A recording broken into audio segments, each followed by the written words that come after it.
Anyway, I'm listed first, so hosting the second ever Open edX Con Hackathon. So I don't have a whole lot to present on that topic. How was everyone's experience at the CIC? Like it? Woo! Did everyone take a selfie with the city? You can do it afterwards too. Can we take a selfie with everyone in we can see who's here at the end to get a photo. So thanks all for participating. It seems like everyone's had a really great time, and we've had some really great conversations and some great projects and some great ideas. Let's keep on working on some of these ideas. I think a lot of them have a lot of promise, and we want to keep track of them, which is one of the great things about these events and about logging your ideas on the wiki for starters, so we can use that just for data mining and all those sorts of things.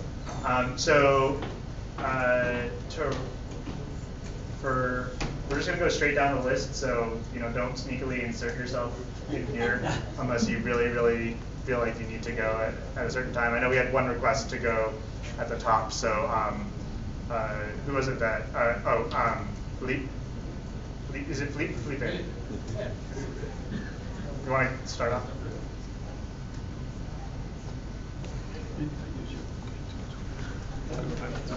You HDMI?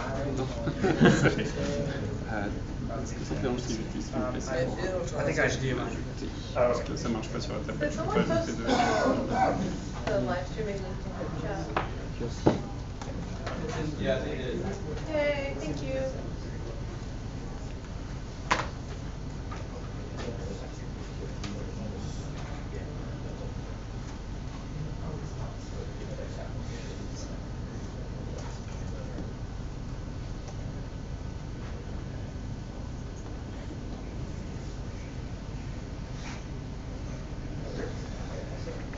Okay, so hi everyone. I was working with Chris Dodge. He couldn't be here because he had to be at the office because of the VPN or something. But we were working together on a thing that affects microsites. I will try to show you. Regularly,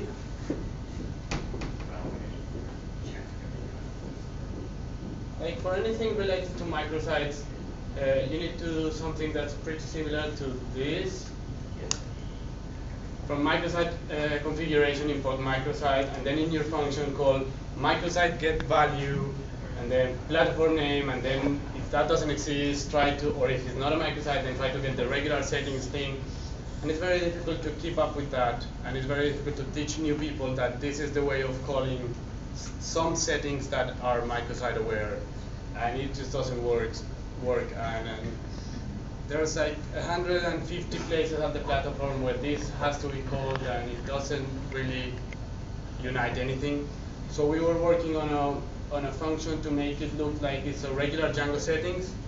Just instead of importing from Django settings, you should import from OpenEDX conf settings and use it regularly like you would in any other Django application.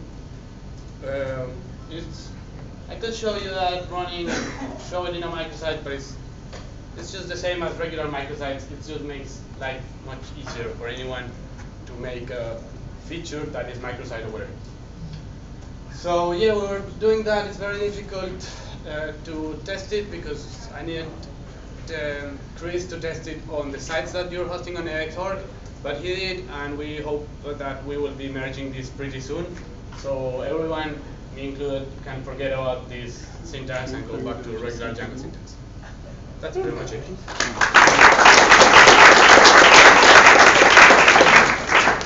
Okay, Ben, Eric?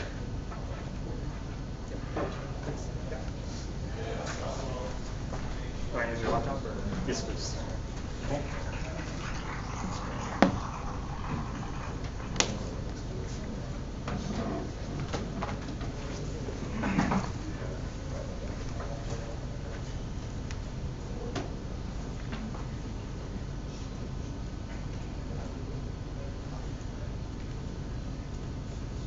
All right, cool.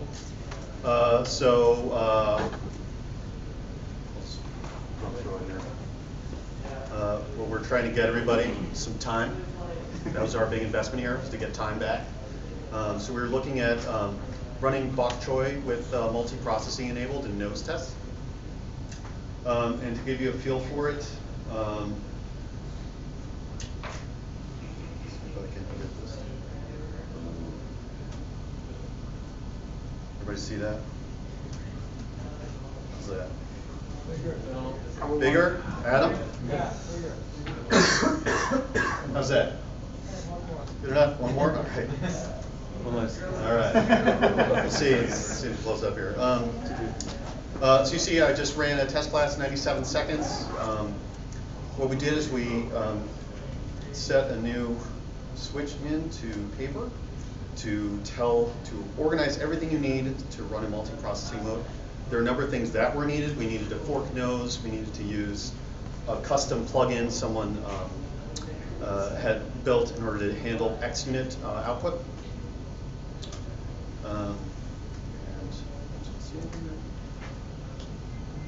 You can see we have two windows right now, which is awesome. So this will probably blink back and forth. I was just trying to demonstrate. But here's Jenkins master today. It takes, between 35 and 40 minutes. You can see the different shards here, 33 minutes, 30 minutes, 35. Thank you, Bear. So the next graph you'll see immediately, there's lots of red. So we've been dealing with test failures, but I'll get to that in a second. So here's our most recent, and you can see we're at 24 minutes, 22 minutes.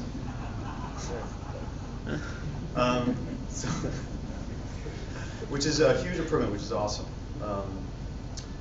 We started up a wiki page sort of listing what needed to happen, what is remaining.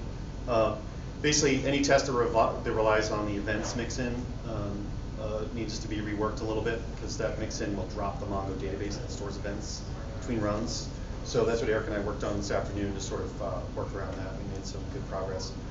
There are 721 bok choy tests today. We're down to about between 40 and 60 failures, which is awesome. And tests are done. And instead of 95 seconds, it took 67 seconds. So even if we don't get all the tests resolved, at the very least, when this merges, you locally, when you're doing your own work, can multi-process the tests you're working on to speed things up. Can we create a flag just to put on the test that can't multi-process so the rest could? So you could just. Eric, why don't you It's take that actually one? very possible to do that in your test, and we can add that to the wiki page after this. You can say, I need this block of tests to all be in the same process so that they don't mess anything up. I need this to all specifically run in one thread. Yeah, we can do 3 that. minutes.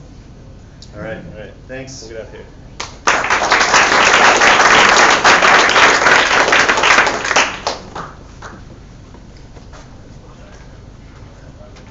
Who's next on Lucky? Show yourselves.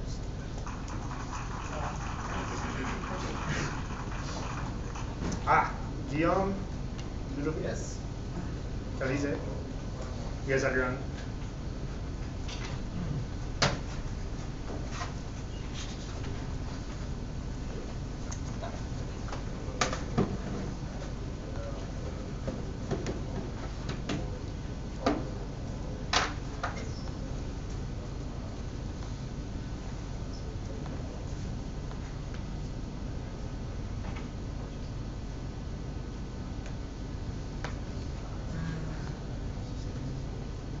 Do you think there's a way to make it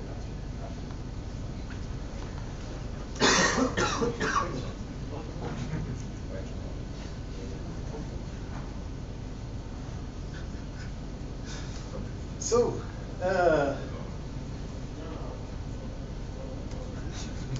this is Cast, and you see we have a beautiful team with Anthony Anant, who is not with us today, True.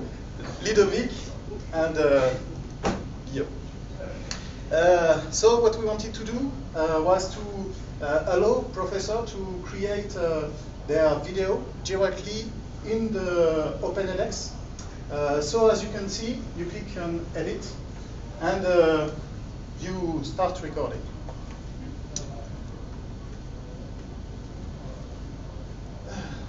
So you skills in the beautiful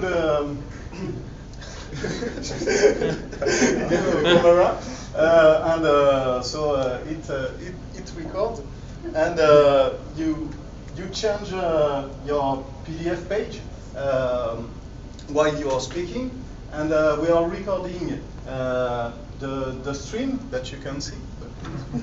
Normally you see, and we are recording events on the PDF when you click on the to change the page. So it's time coded to allow you after to can synchronize the two the camera and the PDF.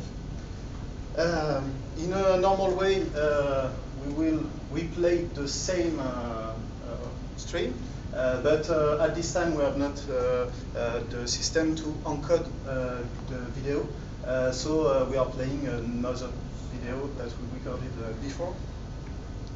And so you have the video, and it changed the PDF, but you can desynchronize it by clicking on the previous or the next PDF slide if you miss something.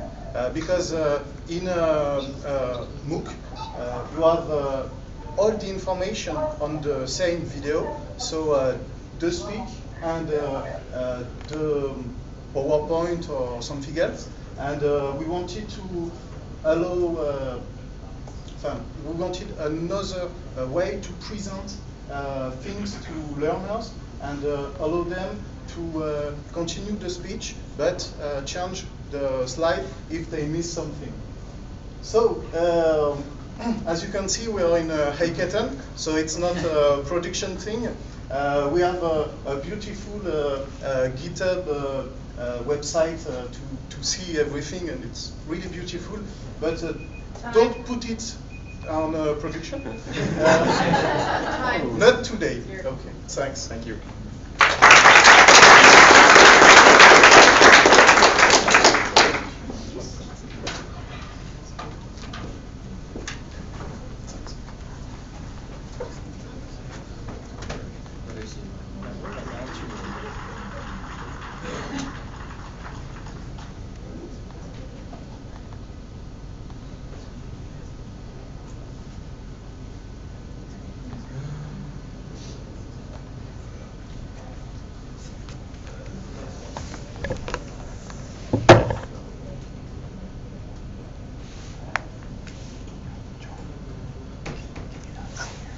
Hi everyone, this is the work that I've done with Beth Porter, so wherever you are, Beth. You should probably learn that this is a course recommendation for users. What's the problem? When you arrive, when you create an account, and you land on your dashboard, then all you have is the courses that you have already registered to. And in the worst case, well, you haven't registered to any course, so there's nothing to display. The solution is to suggest courses to the user that they should subscribe to. Now, there are many ways to do that. I try to do it intelligently. So, I used an algorithm from Amazon, pretty basic. It's called item-based collaborative filtering.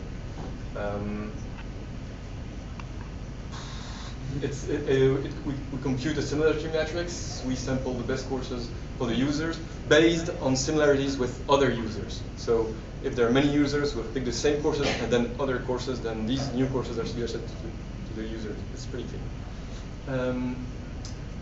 It's not too complex to compute. It's computed offline, it's cached, and then this is the result when you log in to your dashboard and you haven't registered to any course, then the most popular courses are displayed. If you have enrolled in a couple of courses, then we suggest courses based on your previous enrollments. And that's it. I can be reached at this address. The code is available at this address. And I'm looking forward to having this in Open edX, even though it's not really not really at all. Thanks a lot.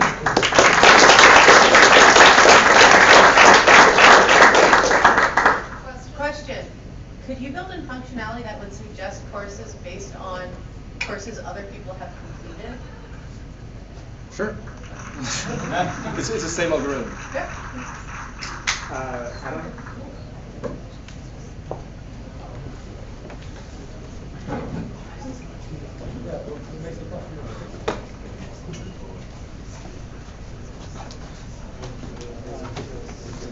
Hi everyone, as Pan sets up, just a little background. What we tried to do was put course data and some student data into a graph database. Sort of the advantage of this is to be able to make certain queries about our courses and our users' interactions with courses that we couldn't otherwise do with the current way that we store user and course data.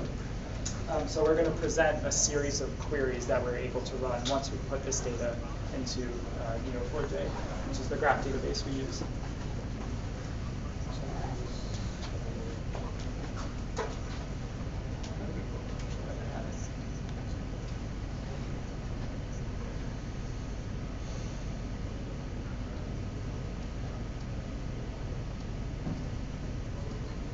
Is this big enough? Yes. Is there a sense there?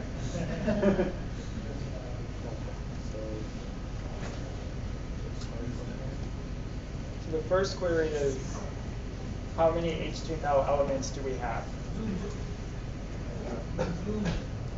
Student? 35. Oh yeah, this is a dev stack, by the way.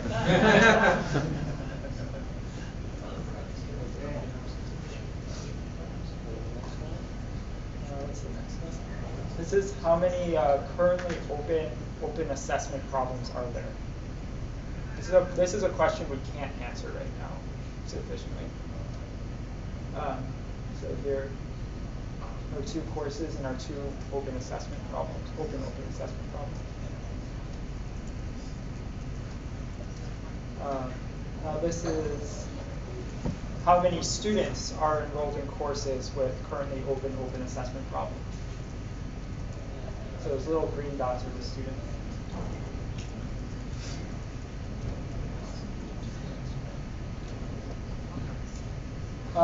How many modules have multiple parents? 0, right? And how many students are enrolled in courses that have modules with multiple parents?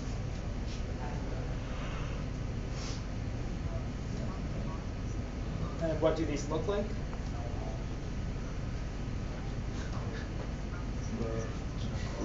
That's very cool. That's impossible. How many HTML modules have script tags in them?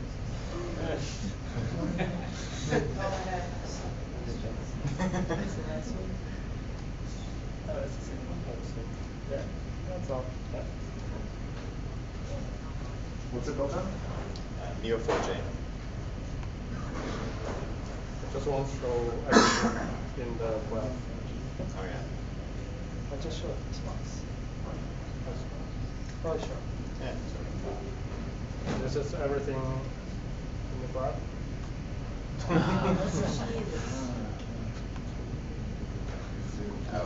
They're so bouncy. What data are you using, Adam? Did I miss that? Yeah, DevStack. So this is the demo course.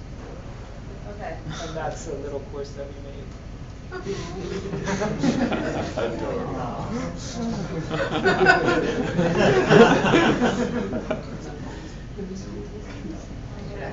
C'est quoi le jeu où on est obligé de l'utiliser?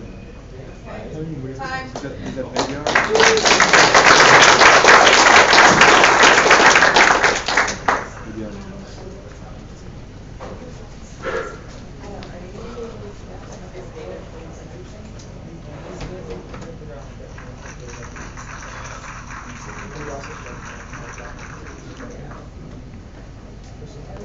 I have a lot of questions. Let me know if there's anything if you're working on it. Anything I need to help you out. Yeah.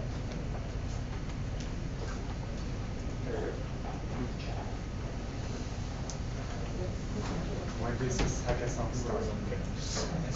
All right. Try to be quick. So this is about testing whether users are able to complete some tasks in relation to digital security. So I'm with iLab, and we do these things, including a Neo4j thing to explore transparency in the oil and gas industry. But this is what the UN Human Rights Rapporteur says about the internet. So we know the internet is great, and it supports human rights. But the reality is that human rights defenders, journalists, activists are increasingly digitally targeted. So how do we deal with that? There's numbers of things like develop homomorphic encryption or redevelop the internet from scratch and things like that. But there's tools that exist, but the problem is that they're hard to use. So Totem is a project that we're trying to where we're trying to fix that, and we're working with partner training organizations to teach digital security and privacy skills to human rights activists. So what we wanted to do with the hackathon was to develop an X block that would wrap an XMPP bot so that we could test people's capacity to establish a secure instant messaging communication. So it was my first experience with edX. We had to set up an online development environment and an X block development environment. So my first impression was that edX is fantastic, really impressed with the CMS. I'm also still wondering about what's going to happen with low connectivity environment, whether it's possible to share learning objects and things that we're interested in. Deployment was hard. We had Ubuntu 14.04 that made things really complicated. It set up dozens of workers by default, which meant that the requirements on the web page that says 4 gig actually was not true. And the Xblock SDK was a bit so-so. We had tons of weird aside things, so for a first-time learner, it was a little bit complicated. So we asked ourselves some questions about the specifics of our module with the OTR link. Develop some sequence diagrams, but I think I should just show you a demo. So here in the course, if I go to my unit and I submit my Jabber ID, so we imagine here we're starting the course. We want to establish a communication with this bot. We submit, and then the bot responds. Hi Jim, thanks for using Totem. How are you today? Well, pretty good. Thanks. Excellent. and it seems our chat is not encrypted. Let me start the encryption. 3 minutes. And now we're in a TR encrypted communication, and we can initiate and do the fingerprint verification, which is a good thing to do. And we can do more things, which are to use this to grade, and then use that for other services like PPG, VPN, Tor, man-in-the-middle attacks, and generally also think about whether we can have more privacy in OpenEDX. So, thanks.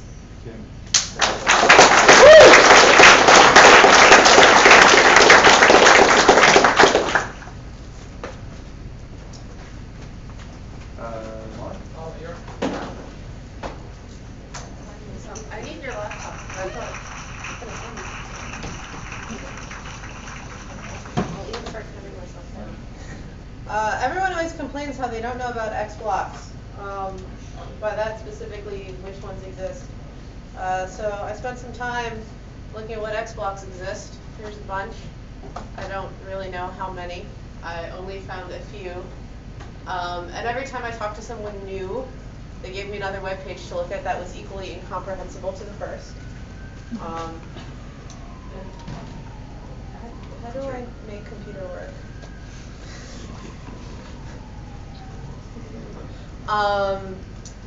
It was Juan Montoya's idea. I really appreciate that, and we worked on it together.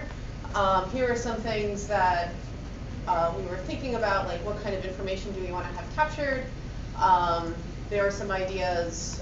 We talked to some people around here. Adam and Mark Sadecki were very useful. I felt insecure talking to everyone else because I want you guys to think I'm cool. The goals were to keep it quick to look at and very readable. So the idea was to present as little information as possible that we still thought was important. So you can go to this page on Confluence and add to it, list your X blocks, add some more, edit these. Hopefully, so real quick, it's the name of it, a credit. So the idea is whoever actually originally developed that. There's at least one that I think Julio started. Next to it is a contact, so that's whoever is currently maintaining it. Most of those are organizations, a description. There's a status column here. The idea was if it was live and maintained, somebody was there accepting PRs or patches to it. Live abandoned means no one's actually taking care of it. In progress is it's still being developed. Dead, everybody likes a dead designation. I'm sure it's useful for something. Perhaps it's deprecated. The live ones imply that you can put it up on your own instance of OpenEdX and have it going, a brief description. Notes about licensing. NLF means there's no license file in the GitHub. So if it's yours and it has an NLF designation, please add a license file. That'd be great. And at some point, there's a hope to add a community rating category for you guys to say, hey, we used this X block and we liked it a lot and thought it was totally awesome and other people should try it too. And this is by far from complete. There's Allison's got some useful stuff. There are some other things we looked through, and then I have like 10 more tabs open of other list of X blocks.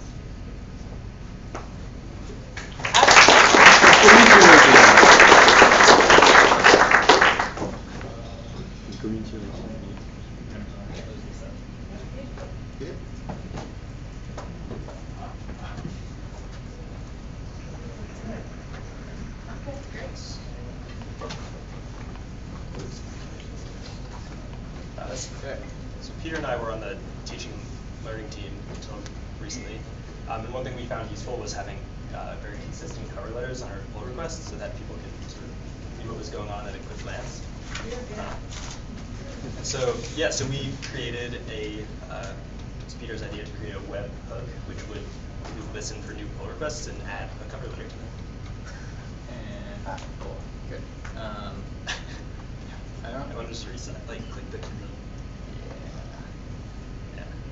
Okay, cool. Yeah, nice.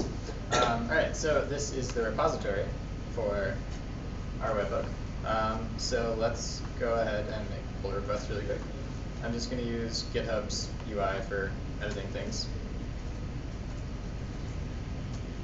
So we'll change, and then I'm going to make a PR off of this.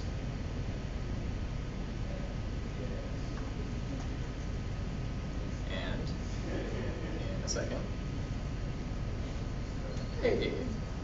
So we have this webhook which is running on Heroku, which will just go ahead and post this cover loader / template thing. So basically you can go ahead and fill out all these things. So, some of these, this is just the TNL pull request template. It needs to be changed for more general usage. But basically, it says like, oh, have you considered testing things, add a description here, tag some people to review it, do all these different things. And this has been really, really useful internally within edX to make sure that sort of everything that needs to get done for a PR ends up actually getting done. So all of the all the tricky technical work is done, I think. Like, as you can see, this seems to work okay. I think what we really need to do next is come up with a cover letter that works for both internal and external contributors and make this more generally useful for everybody. So that's maybe like less technical work, but still extremely important. And then just sort of get it socialized so that people know how to use it. And then once people are comfortable with it and familiar with it, actually turn it on so that it just runs over all PRs. Another thing is, it's a hackathon, we didn't write tests, so there's a minor amount of technical cleanup to be done. And one thing that wasn't pointed out is like you can still write your own description and it will just append this. So like you don't have to worry about that getting sort of written over. Yeah, that's it.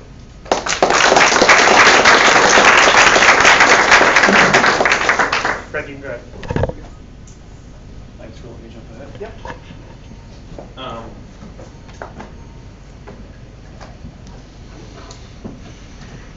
So a large group of us were working on pulling,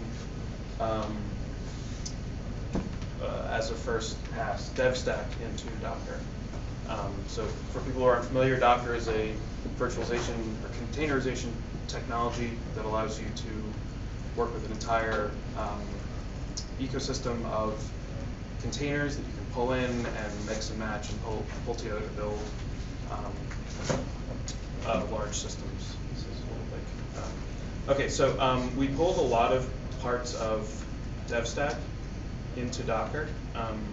Docker on the Mac is kind of neat because it has this cool interface for keeping track of your containers. Is this even readable? So, yeah, it's a little small, but each of these represents a separate service that we use for running part of DevStack. Docker's model likes each of your services to be a separate process, so jamming everything onto a single host is not really the way that it likes to do things. So we have a different instance, which is a container for Elasticsearch, one for edX app, one for the forums, one for MongoDB, one for MySQL, one for Elasticsearch, one for Elasticache, which aren't showing up here because we disabled them because the LMS doesn't need them. So anyway, along the left there, you'll start to see containers coming up. So we brought up Memcache, Mongo, the LMS, Elasticsearch, and MySQL all in about 2 seconds. And if we decide we want to bring the forums up as well, we can just hit that button. It downloads and loads. You can browse around inside this system. You can see your process logs for the various systems. If you want to jump onto the LMS, you can hit this exec button, and you get a shell right on that instance. And you see all the things that are running on that.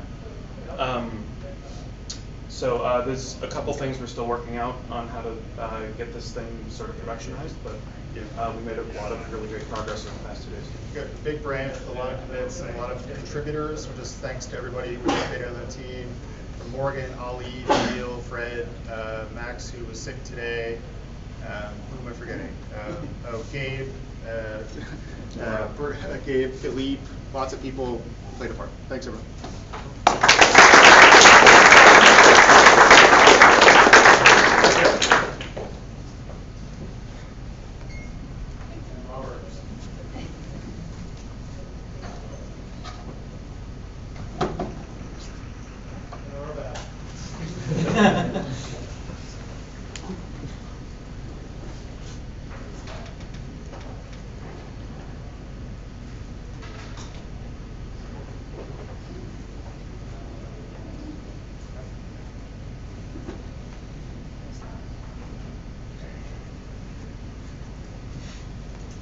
It's a new one. Oh, there we go. Cool. So, for those of you who don't know, the homepage, the marketing site is in Drupal, and the learning management system is in Python platform. And the marketing site, the Drupal site, doesn't know much about the user, like the user's email or the user's language and that kind of settings.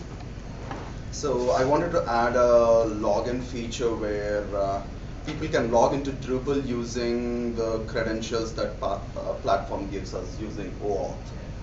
So Drupal already has a OAuth authentication module. I installed it, I configured it so that it talks to the platform side. I'll show a quick demo. I'll just get a dummy email ID.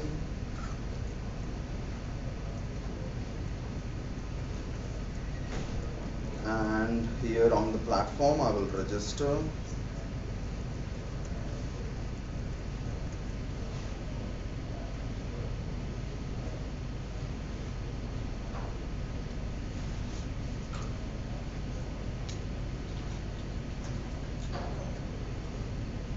And the safest password.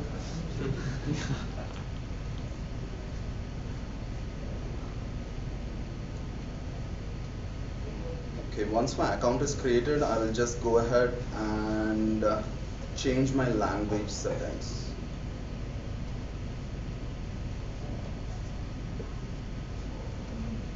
Oops.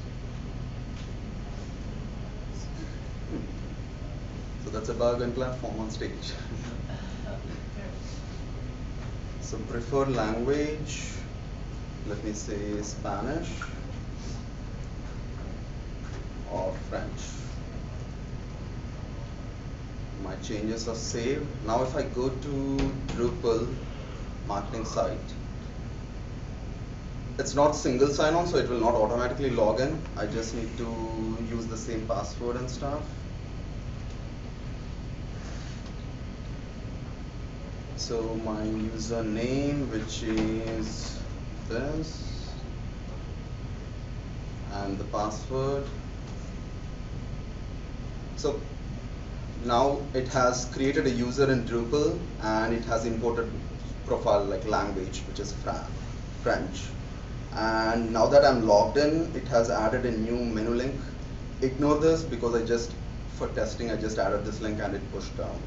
So when I click on my courses, it's pulling all the courses that are Spanish.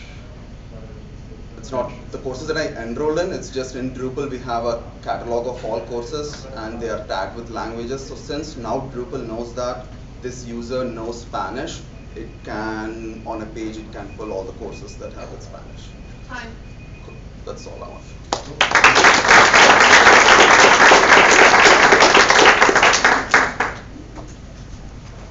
Alistair? Come take this.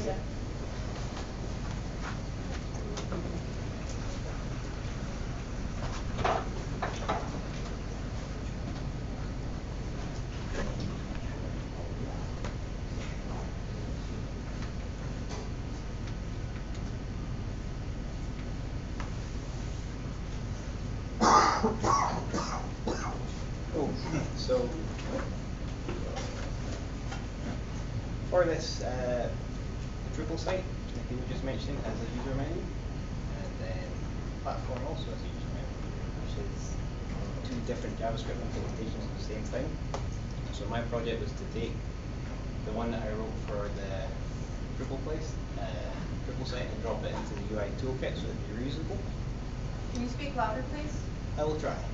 So I successfully got it into the new UI toolkit, which involved a lot of setup because that's still sort of a proof of concept thing. So there was lots of power rewriting, as well as updating the tests. So now when there's the Jasmine test run, it outputs tests by name, about passed or failed, which is great because it's been commented out. So Dennis and Andy reviewed those and we got it in. And then the second part of it was to get it into the pattern library documentation site, which I have an open pull request that Brian's working with me to get through, and Mark Denny reviewed. There's a few accessibility tweaks. But so here's that the pattern library site pulling the UI toolkit using Power and loading it on this page. And here's the completely unstyled but still working and accessible drop-down menu. So going forward, we can update the Drupal site, LMS, and Auto, and anywhere else that uses it to just pull in JavaScript from one place and go to rewrite it possibly. And that's that.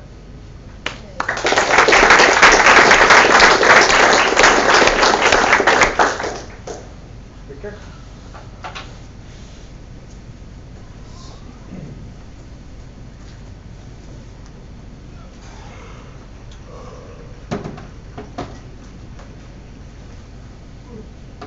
So if you saw, well, I'm Victor, work with the analytics team here, and yeah, I was working on analytics stuff. If you saw my talk the other day, I said that one of the biggest challenges for the community was that it's really hard to actually get all the analytics stuff set up because there's a bunch of moving pieces, and so only a few people have managed to actually get it up and running.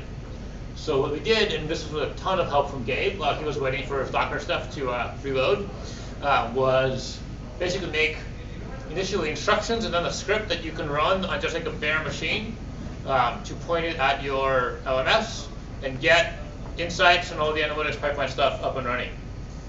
So basically, yeah, there's a whole bunch of instructions and just a script that uses Ansible plus some packs. So here we brought up just a sandbox with the LMS. I'm logged in as a staff user. Like a couple of hours ago, we brought up a new machine and basically just ran this little script on it. Did one manual thing on the sandbox side, and then got insights. Up and running, you can log in, use this SSO to get, connect to the sandbox, and should, which course was it? I think this one. Has some of the data already set up. Oops. Well, I'm not going to debug it now. There's another one that we got working yesterday that actually had data. So there's definitely still more work to be done. We want to automate some more of the Ansible scripts to make that, the thing shorter and more maintainable, as well as clean up some of the documentation so there's only one place that says, well, here's how you do it. One thing I tried to do in the more detailed instructions is actually say how to sort of check each step along the way so that if it doesn't work, you can figure out what went wrong. And I guess the other thing to do, and we would love help with this, is scaling this out beyond just one box. So if you want to use EMR or a real Hadoop cluster that you provision and so on, how to configure all those things. But yeah, I would love to see anyone who's came up in the last couple of days and said, hey, I really want to run analytics, but it's hard. Try this out. Help us fix it, make it better.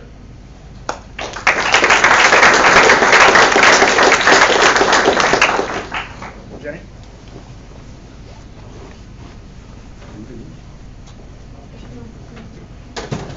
Whoa.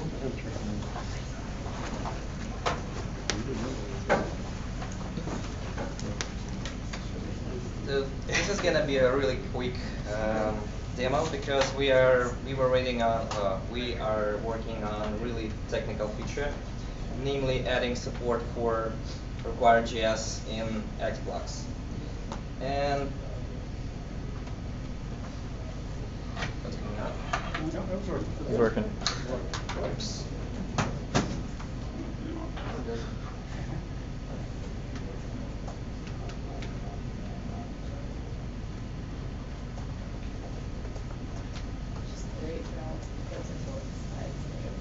Every single time.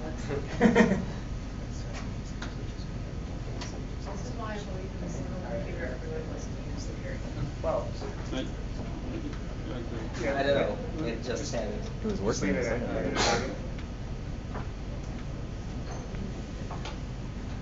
Come on. Give it a minute. I just pulled it off. It's my machine. So It's. yeah, I think it would be best if we go someone else. Okay. Nate. Yep. Can I use your laptop? Because mine is hooked up to this camera. I'll try to start. Oh.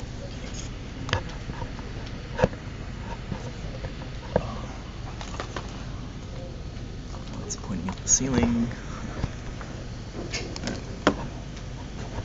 Joel, can I use your laptop? Yes. Thanks.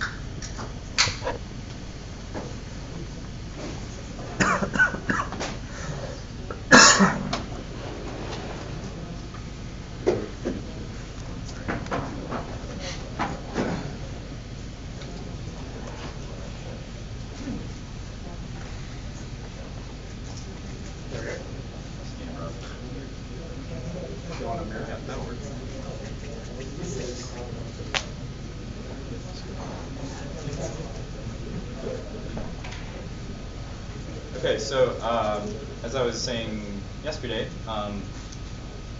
we have a lot of people getting up to speed with edX, and they're not really familiar with where to change a feature, if such a feature exists, and you couldn't really find like a definitive place where you could go to see all the different feature flags that are available for edX. So I talked to Ed about it, and he told me there's actually this secret hidden internal wiki page that edX has been maintaining. And we had a little bit of problems with Confluence, but we eventually got it exported out of Confluence and got it into a Google spreadsheet. And as far as I know, this is a definitive list. There are probably some things missing, but it's a really good start. Basically, it has the name of the feature flag. I've attempted to do some categorization just to make it easier to find the feature that you're looking for. Is it an analytics feature? Is it a mobile feature? The status column is showing you, is this supported? Is it deprecated? Is it something that only edX is using and you shouldn't use it? The default value, who the contact person is if you're trying to get more information. A description of it, some more information. And then this was just an idea that I had to actually search the edX platform repo for any instances of that feature flag. So if you're just trying to get a quick look of, well, where's this thing used, you can just click that link and it'll take you right to GitHub. And then this is an even more crazy idea. It's probably a bad idea, but actually throwing in like screenshots of what that feature looks like if you turn it on. Probably shouldn't go in this page. It should probably be to the official documentation or some other page. But this document is available at bit.ly.com/OpenEdX cheat sheets. Sorry, OpenEdX-cheat sheets. And the idea is that this could also be used for not just feature flags, but also like all the LMS environment variables, Django settings. So we could start building a body of knowledge around this stuff. So if you are interested in helping out and editing this document, just let me know and I can give you edit permissions too. That's it. So public service announcement. If you did not get one of our T-shirts and you would like one, they're sitting right over here, and on your way out, just grab one. It'll save me from having to carry them home. So thanks. I want to make one small clarification. The internal document is a work in progress. It's not meant to be secret, and that stuff will land and read the docs once all of the documentation is finished by our docs. If you find you get an AC and you find something that's really extremely wrong, you should also get in touch with us and let us know so that we have the chance to fix it as well on our side. I want to avoid this case where you're like, that's not deprecated, I'm still totally using it, and that information actually doesn't circle back around to people who might actually. Oh, I didn't mention one other thing. All the deprecated features are still there, but they've been filtered out. So maybe we have another sheet that shows the deprecated ones, so people can. If something was incorrectly marked deprecated, they can change it back. Bertrand, did you want to say something about Django 1.8? Long way. Okay. Are we good with Docker? Do we have more on that? I think they already went. Oh. Yeah, you. No? I was like, it's in the last row.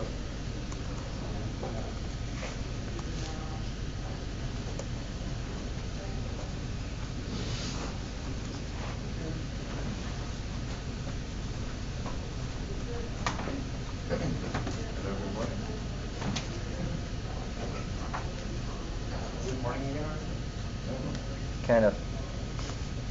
Why not?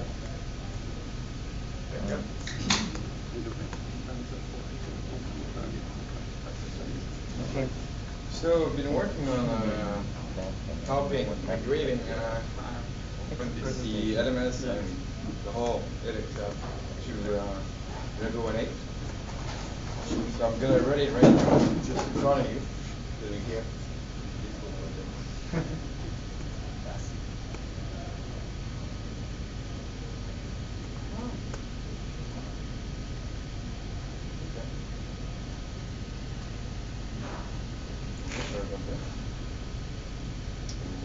Still a few warnings.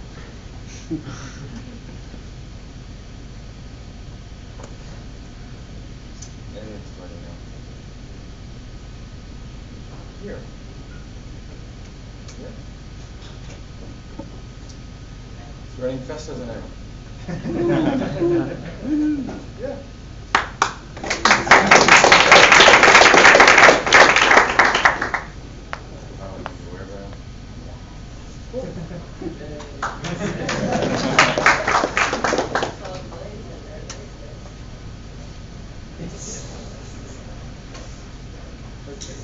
Ed, did you want to do anything else on Docker, or are you guys done? Cool.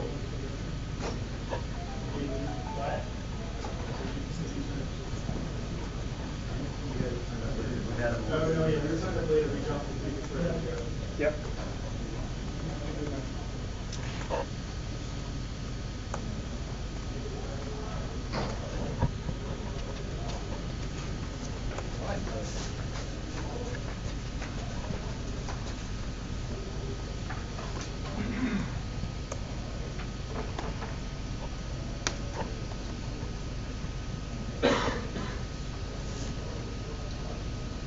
So we do, at Stanford, we use this PDF certificates a lot. Problem is, it's kind of a pain in the ass to set up. It uses XQ, it uses a separate certificates repo, also requires tie into the LMS. Certificate runs it when a course completes, and you want to determine who needs a cert, and then generate it for them. It's incredibly slow. It serially goes one by one across every user, regrades them, and then attempts to generate a PDF for them. For us at Stanford, that takes hours a lot of times. At edX, I hear it can take days. And yeah, it's a pain still working with the LMS, because then you still have to, we often jump onto a util box and then just have a long running process that churns through them one at a time. So the solution the solution here is moving it into having it be a dependency of the LMS, so that you can ideally you could spin up a dev stack, generate certificates, not need to set up the XQ infrastructure, et cetera, et cetera. And then this also paves the way to allow all of this to be delegated off of Celery, so that we can spin up a queue of workers and have them just churn through everything and actually process these in parallel. And so where we got to so far is a management command directly in the LMS.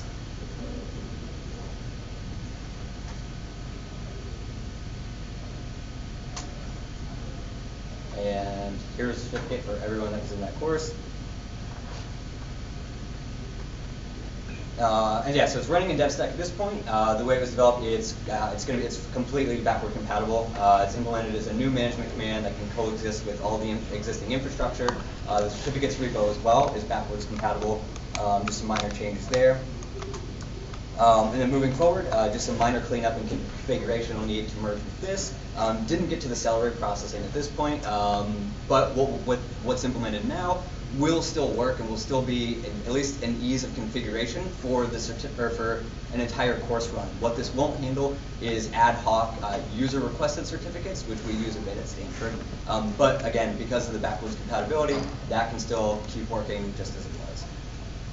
Yep.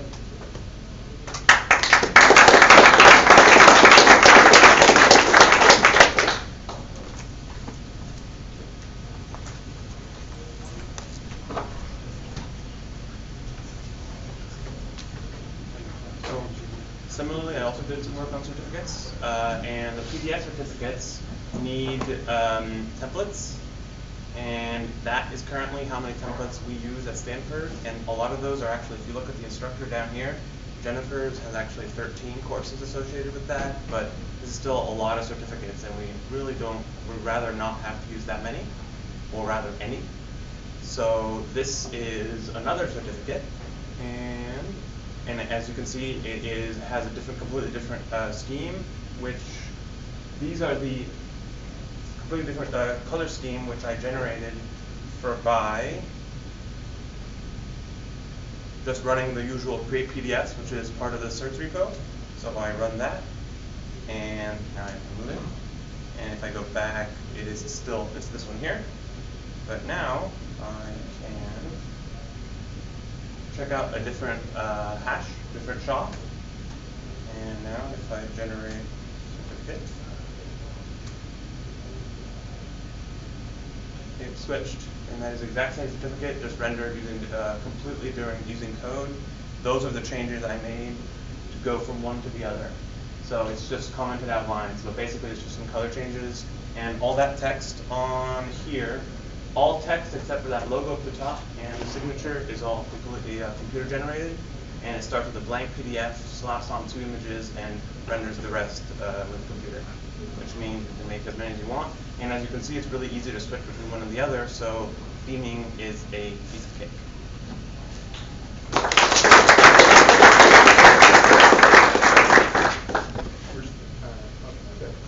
We'll have Eugenie go after Mark.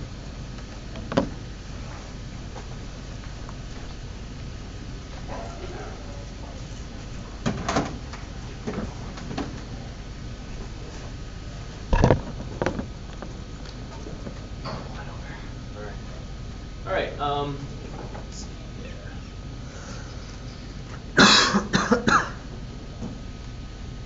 So close.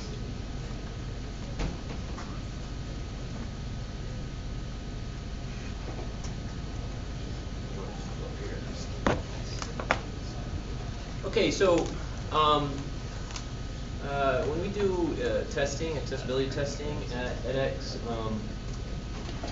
I always find that it would have been helpful if I had a test course that had one of every content type.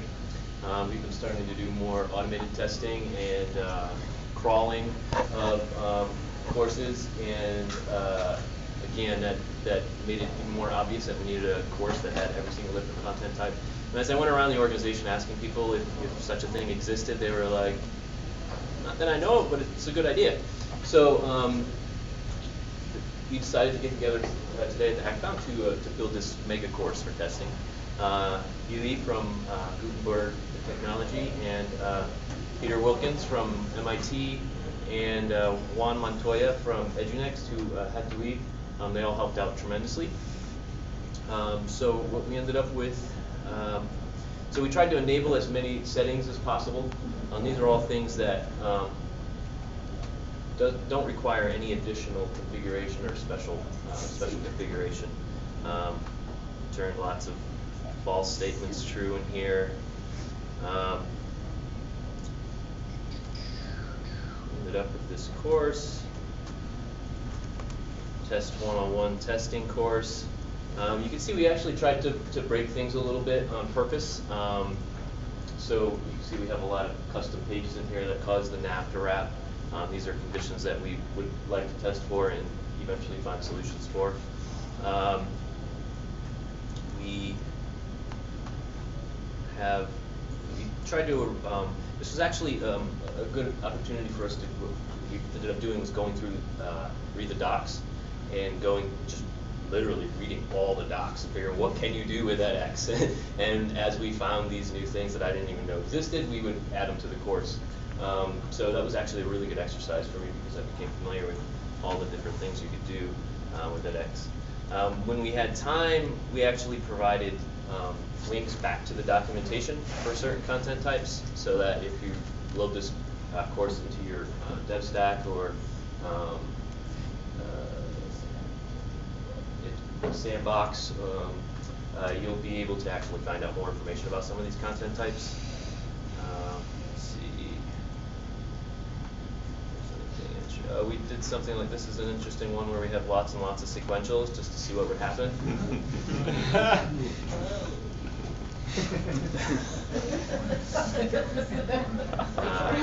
Here's a bunch of different advanced problem types. We have video, inline discussion. I have a bunch of different advanced modules. For most of them, we added just the default content. That's time? Yep. We ran out? Yeah. Oh. Okay, so 3 minutes. We checked it out. It's in a temporary repo right now, my personal repo, but I have a DevOps ticket open to pull it into the edX repo, and then we're gonna hopefully get it into sandboxes and DevStack.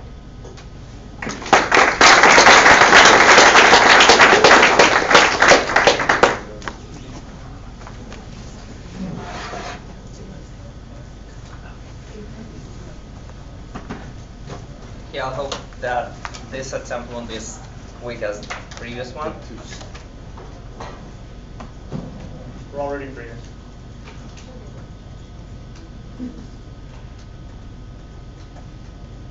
Okay. So,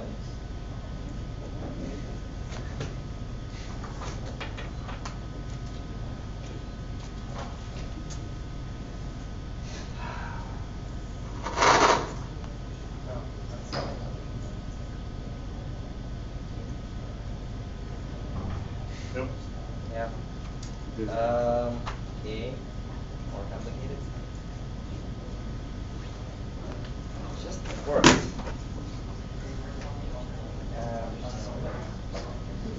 It's like has the source, but it's just not coming through right.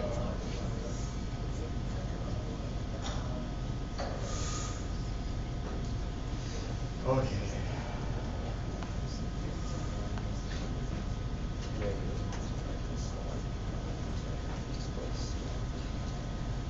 Okay.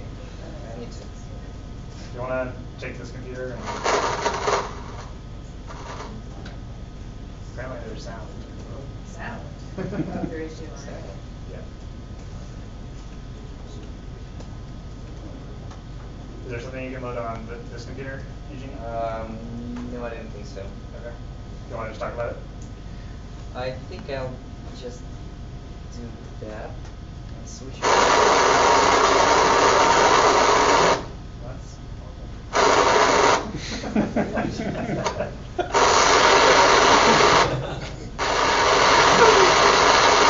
Really finding new failures. Can we turn down the volume on the record? Yeah. Okay, try again.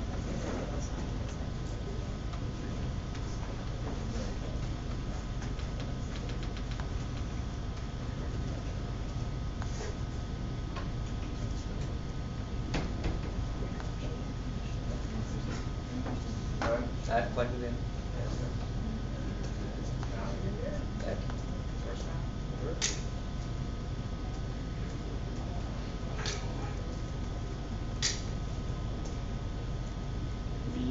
The resolution is twice. Yeah.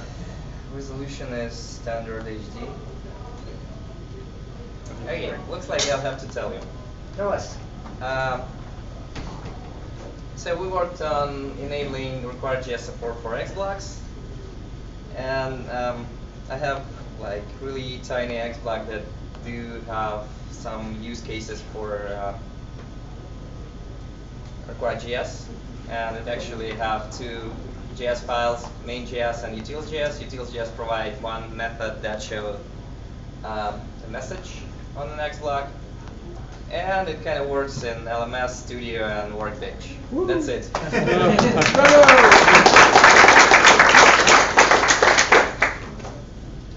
Yeah, pull requests are almost ready. There are some test failures, but that's not a big deal, right?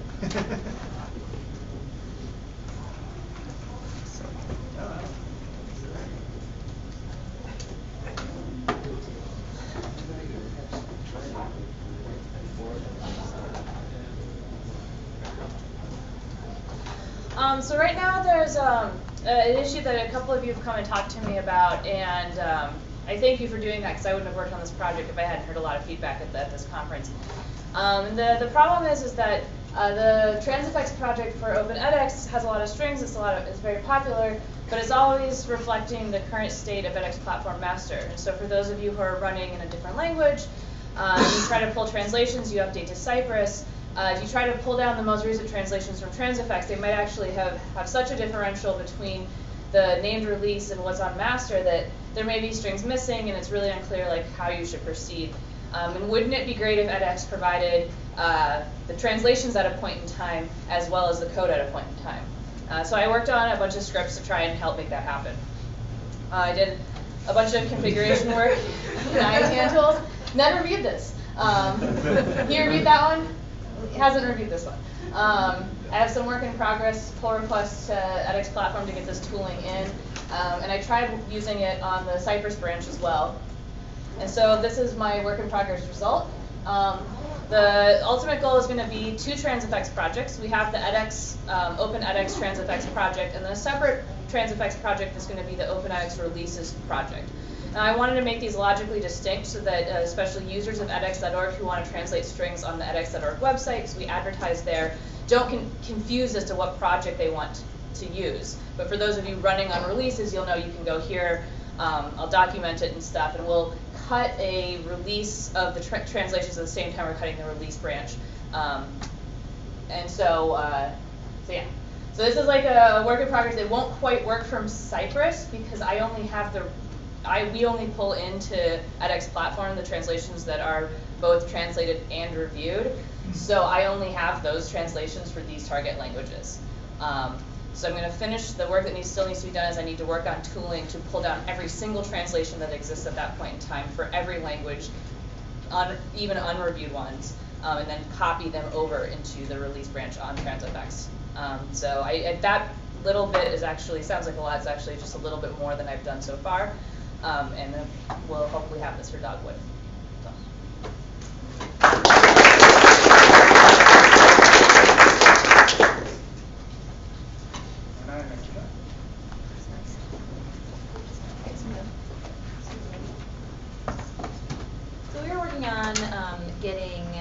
course discovery and enrollment in the iOS app.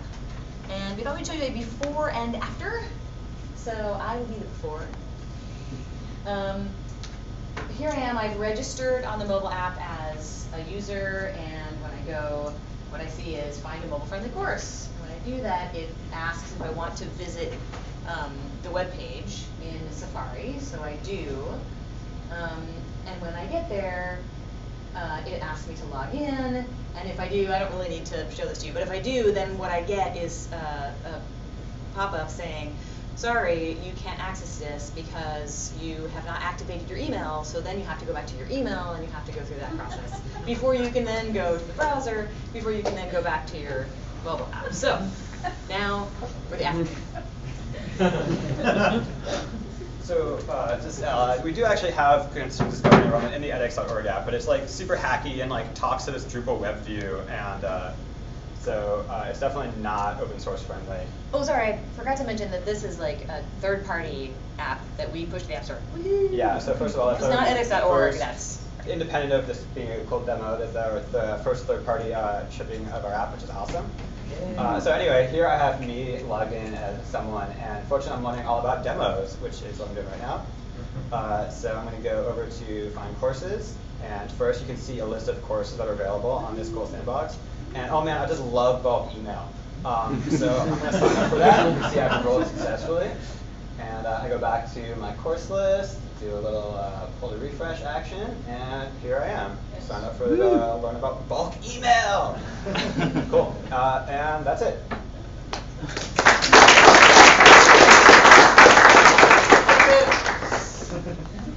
And just to follow up on that, the backend work. Oh yeah, sorry. Go ahead. You can. Oh yeah, the backend work was done by Michael Frey, who's on the solutions team, and it's based on a courses API that was already reviewed by the Art Council. So we're really hoping to get this actually merged and used for OpenEdX. And thanks to all the feedback we got from the OpenEdX community, there were actually 3 or 4 people that came up who brought up this issue, and so it really pushed us to try to make this happen. So for my thing, I talked about improving performance for forums, and I'm actually presenting work done by others, but so Brian Beggs and Chris Lee, who are in the office, Brian actually created a PR. So what's happening is that even though the mobile app or the web, it's asking for only a certain portion, like a certain small, certain portion of the responses for a thread, the back end was actually bringing up all the responses, and so we did find that there are threads that may have like 3,000 and upwards responses, and it was taking like 5 or 6 seconds response time. So the discussion forums feature is going to be released with the mobile app. We really want it to be snappy, so we're looking at the performance. So anyway, Brian's created a PR, so it actually does paginate the responses in the threads. There was just some code that was pulling in everything into memory and then doing pagination. So so that's set. There's still a lot more work to be done. So we started looking at the code, and threads. If you want to look at all unread threads, there's some convoluted code there. It's merging things with users information and thread response information. So anyway, we're going to see if there's any low-hanging fruits there that we might fix beforehand. Otherwise, TNL is going to be doing a lot of work on discussion forums coming ahead, so we might wait for that. But the other thing, Chris found that there was a missing index. That's actually an issue right now even on prod. So if you're sorting threads by the last recently used response, it was not indexed, and we're hoping that will also be a big performance boost. So anyway, go team. I didn't do the work, but awesome.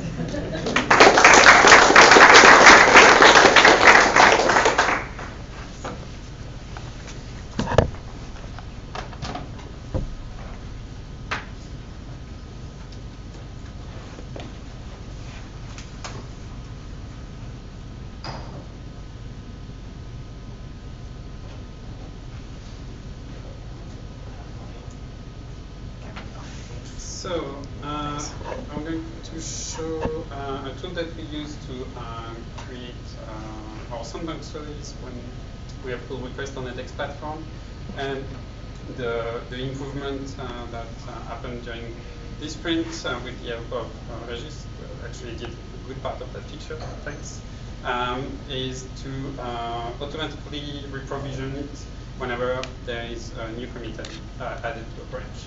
So the way it works is that every time pull request is open, it automatically provisions a sandbox. That's the one that corresponds to the previous pull request. Here we have like the log of the Ansible run. So actually I'm not logged on that computer because it didn't want on the screen, so I'm going to add commit. Yeah. Promise I'm not cheating right now.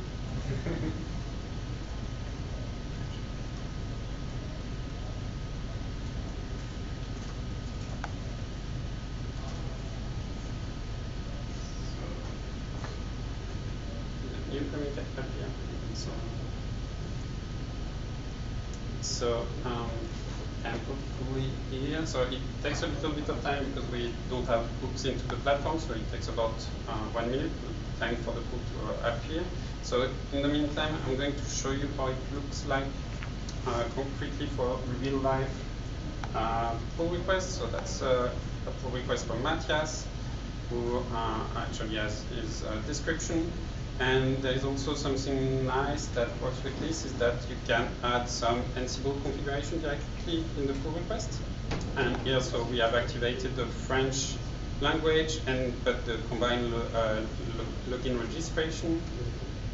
So that's kind of like our live sandbox tool. And that gives that tool, which is in French, so that the sandbox is automatically provisioned in French. And with here, the combined registration. So hopefully, yeah, here in the meantime, the tool picked up that there was a change and started executing. So we should, well, it's way at the bottom, but it's currently long enough. But see that's currently getting the Ansible dependency, running everything, and putting live the sandbox with the new commit that I just added. And that's it.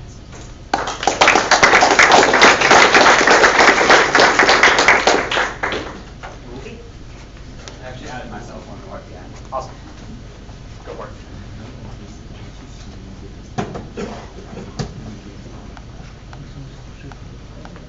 So, my other hackathon project was I really wanted the iOS app to stop having the word edX in all of our strings and instead be parameterized by platform name. And so, that's my passion, bro. you can see, like right here, it seems like a really simple change. Like, okay, it says edX and blah blah blah. That's like, you know, not very, pretty straightforward.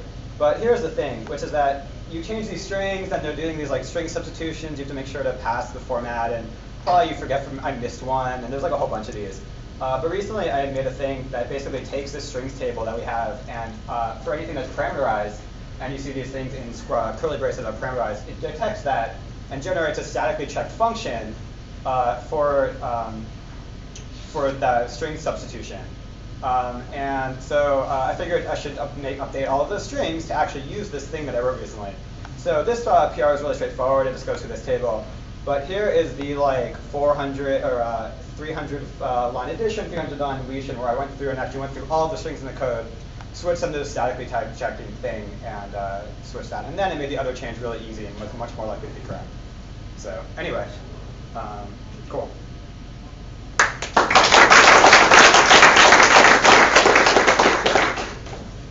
Akiva, will you update the strings on transit? Yeah.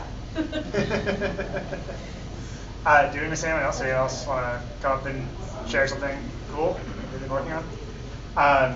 What did people think about Slack during the hackathon and conference? Yay, thumbs up, cool. So we're still trying to figure out what we're going to do with that. There's some different options, but we'll keep you guys posted on that. Anyway, that concludes the 2015 Open edX Conference and Hackathon except for the thing that Serena wants to say right now. Take this home. If you're flying on a plane, you want snacks. If you're going on a train, you want snacks. If you're staying here for 3 more days. You want snacks. The other good news is I think that I think they will take some of it here at CSC too. So. Yeah, but you guys can have it. Yeah. The starving entrepreneurs.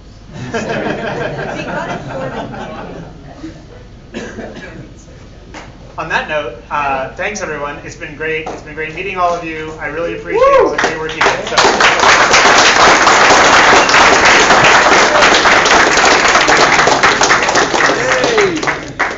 And if anyone wants dinner or drinks, stick around while we clean up and we'll pick a place nearby.